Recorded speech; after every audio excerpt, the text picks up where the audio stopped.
கிறிஸ்துவுக்குள் பிரியமான என் அன்பு சகோதர சகோதரிகளே, இந்த நாளினுடைய செய்தி என்னவென்றால், ஆண்டவராகிய இயேசு கிறிஸ்து நமக்காக கல்வாரி சிலுவிலே தன் ஜீவனை கொடுத்த இந்த நாளுக்காக நாம் ஆண்டவருக்கு நன்றி செலுத்துவோம்.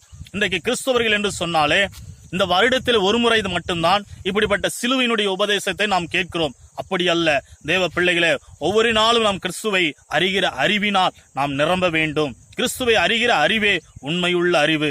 அதற்கு ஒப்பானது இந்த உலகத்திலே ஒன்றுமே இல்லை என்பதை நாம் உணர வேண்டும். இன்றைக்கு அநேக திருச்சபைக்குள்ள வருகிறோம், அநேக திருச்சபையிலே நிற்கிறோம். ஆனால் தேவனுடைய வார்த்தையை கேட்கிறோமா?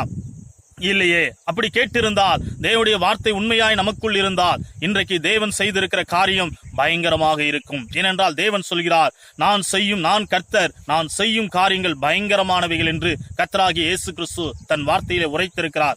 அன்புக்குரிய தேவ பிள்ளைகளே, இன்றைக்கு ஒரு நாள் கிறிஸ்துவலாய் அல்லாதபடி, இல்லை ஒரு மாத கிறிஸ்துவலாய் அல்லாதபடி, ஒவ்வொரு நாளும் நாம் கிறிஸ்துவுக்கு உண்மையாய் நாம் ஜீவிப்போனால் நம்முடைய வாழ்க்கையிலும் நம்முடைய ஆவிக்குரிய வாழ்க்கையிலும் நாம் நன்றாக தேறினவளாக ஆசீர்வதிக்கப்பட்டவர்களாய் இருப்போம்.